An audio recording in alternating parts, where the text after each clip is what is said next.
Today, here with cooking with family and friends, I'm having my guest, my grandmother, Charlene Goudreau, and she will be showing us a recipe that has been in our family for around 40 years. So the recipe is called nuts and bolts, and I will let her explain the rest. Okay, well, we need our cereals, of course. Yeah, a lot of cereals. Cereals, pretzels, nuts, cheese sticks, and that's about it. And just pour it in a dish and cook it. Yeah, so it's a lot like Bits and Bites, Check Mix. It's like a snack food. Yep. A half box of each cereal. Toasted rice cereal, right? Is that That's it? right. Corn checks.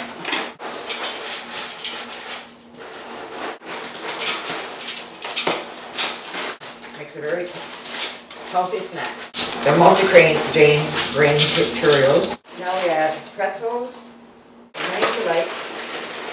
These are all optional, so you could do round pretzels if you want, regular stuff, or fish instead of these baton fromage sticks. Goldfish. Goldfish, yeah, or the square ones. We need nuts. Cashews. Almonds. But you can use anything. Mixed nuts, peanuts. But my family always liked cashews. And these are the almonds. Are you going to put them all in?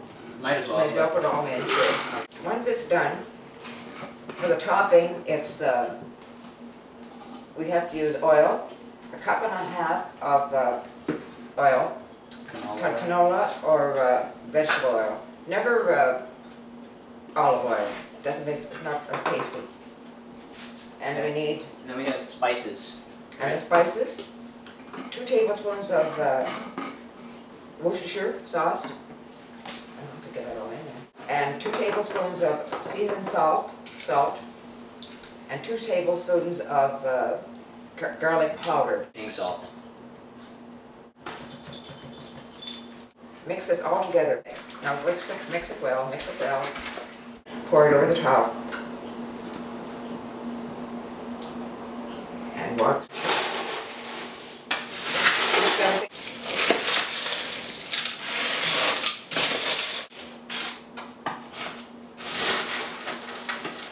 Put it in the oven for 2 hours at 250 degrees and tossed well every half hour. And then pack them in containers and or baggies, and but you should keep them in the you can keep them in the freezer, but they should be kept in the fridge because there's no preservatives here, so they should be in the fridge. Color? No. A harness. Tie them up there to make them run around. Use a proper